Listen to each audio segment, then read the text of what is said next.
আজকে যেই মুভিটি এক্সপ্লেন করতে যাচ্ছি তা শুধু গল্প নয়, সত্য ঘটনার উপরে নির্মিত। এই ব্যক্তিটি প্লেনে যাওয়ার সময় প্লেনটি প্রশান্ত মহাসাগরে ক্র্যাশ করে। প্লেনে থাকা সবাই মারা গেলেও এই ব্যক্তিটি বেঁচে থাকে। এরপর সে একটি দ্বীপে আশ্রয় নিয়ে 4টা বছর কাটিয়ে দেয়। সে কিভাবে এই দ্বীপটি থেকে ফিরে আসে তা দেখতে পারবো আজকের এই মুভিটিতে। তো মুভিটি শুরু হয় চাকনুল্যান্ড নামের এই ব্যক্তিটিকে দেখিয়ে। সে ফেডক্স নামের একটি কোম্পানিতে ডেলিভারি ম্যান হিসেবে জব করে। চাকনুল্যান্ড তার কাজে অনেক বেশি সিরিয়াস থাকতো এবং তার কাজকে ভালোবাসতো, যার কারণে তার কোম্পানির সবাই তাকে অনেক বেশি ভালোবাসতো। এরপর অফিসের কাজ শেষ করে তার গার্লফ্রেন্ডের সাথে দেখা করতে যায়। সে আসলে তার কাজে খুব বেশি ব্যস্ত থাকায় তার গার্লফ্রেন্ডকে ঠিকভাবে সময় দিতে পারে না। একদিন হঠাৎ করে চাকনুল্যান্ডকে তার অফিসের কাজের জন্য মালয়েশিয়ায় যেতে হয়। মালয়েশিয়ায় যাওয়ার আগে সে তার গার্লফ্রেন্ডের সাথে দেখা করে। তার গার্লফ্রেন্ড তাকে নতুন বছর উপলক্ষে একটি ঘড়ি গিফট করে। এরপর তার গার্লফ্রেন্ডকে বিদায় জানিয়ে চাকনুল্যান্ড প্লেনে উঠে পড়ে। প্লেনটি যখন প্রশান্ত মহাসাগরের উপর দিয়ে যাচ্ছিল ঠিক তখনই সেখানে ঝড় শুরু হয়, যার কারণে পাইলটরা অনেক চেষ্টা করেও প্লেনটি কন্ট্রোল করতে পারছিল না। এর ফলে কিছুক্ষণ পরেই প্লেনটি সাগরের মাঝে ক্র্যাশ করে। চাকনু তখন তার লাইফ জ্যাকেট নিয়ে সেখান থেকে বের হওয়ার চেষ্টা করে, কিন্তু তার লাইফ জ্যাকেটটি প্লেনের একটি অংশের সাথে আটকে যায়। এর ফলে চাকনু পানির নিচে যেতে থাকলে ভাগ্যক্রমে লাইফ জ্যাকেটের ফিতা ছিঁড়ে যায়। এর ফলে সে কোনো রকম পানির উপরে উঠে আসে। সে দেখতে পায় তাদের প্লেনটি সম্পূর্ণভাবে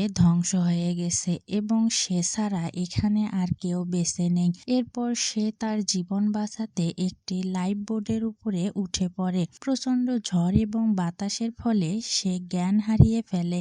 এরপর সকালে তার জ্ঞান ফিরলে সে দেখতে পায় ভেসে একটি দ্বীপে এসে পৌঁছেছে।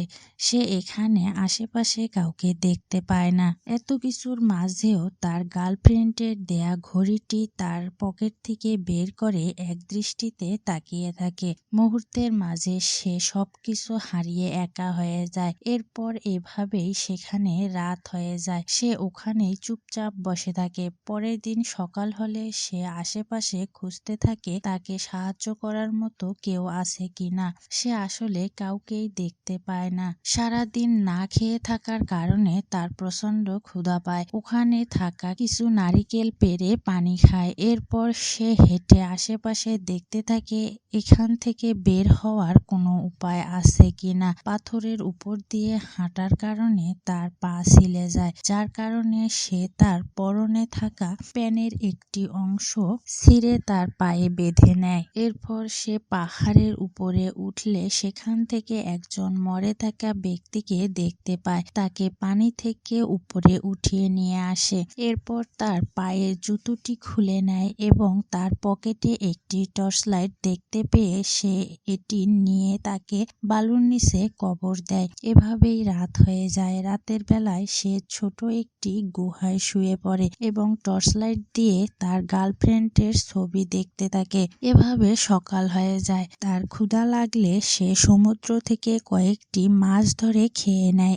এভাবে আরো একটি দিন পার হয়ে যায়। রাত হলে সে একটি জাহাজ দেখতে পায়। সে তখন চিৎকার করে সাহায্য চাইতে থাকে, কিন্তু তার কথা কেউ শুনতে পায় না। পরের দিন সকালে তার প্রচন্ড ক্ষুধা পায়, যার কারণে সে সমুদ্র থেকে একটি মাছ ধরে কাঁচা খেয়ে নেয়। এরপর সে একটি কাঁকড়া দেখতে পায়। সেটা কাঁচা খাওয়া সম্ভব নয়, তাই সে চিন্তা করে যেভাবে হোক আগুন ধরিয়ে মাছ অথবা কাঁকড়া কোনো রকম সিদ্ধ করে খেতে পারবো। তারপর সে আগুন ধরার চেষ্টা করে, কিন্তু সে কোনোভাবেই আগুন জ্বালাতে পারে না। অনেক চেষ্টার পরে সে আগুন জ্বালাতে সক্ষম হয়। এরপর সে সমুদ্র থেকে মাছ ধরে এনে সেই আগুনে পুড়িয়ে অনেক দিন পর পেট ভরে খেয়ে নেয়।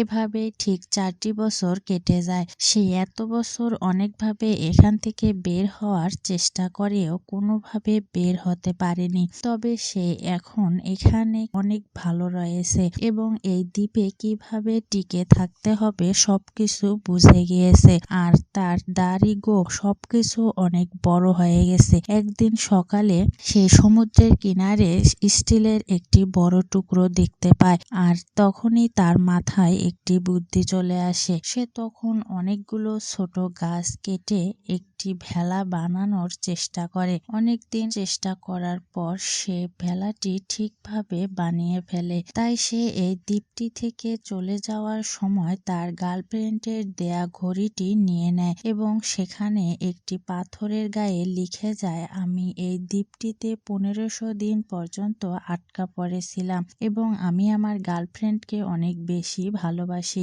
সে তার বানানো ভেলাটি নিয়ে যাত্রা শুরু করে, কিন্তু একটু পরেই সেখানে বড় বড় ঢেউ আসতে শুরু করে। তারপরেও সে নিজেকে কোনোভাবে বাঁচিয়ে সামনের দিকে আগাতে থাকে। এভাবে সারা রাত পেরিয়ে আবার সকাল হয়ে যায়। সে সমুদ্রের মাঝে মাছ ধরে খায়। রাত হলে সেখানে ঝড় শুরু হয়। ঝড়ের মাঝে তার ভেলাটিতে থাকা স্টিলের টুকরাটি উড়ে যায়। সেও অনেক বেশি দুর্বল হয়ে পড়ে। ক্লান্ত শরীর নিয়ে সে ভেলাটিতে শুয়ে থাকা অবস্থায় তার পাশ দিয়ে বিশাল বড় একটি জাহাজ যাচ্ছিল।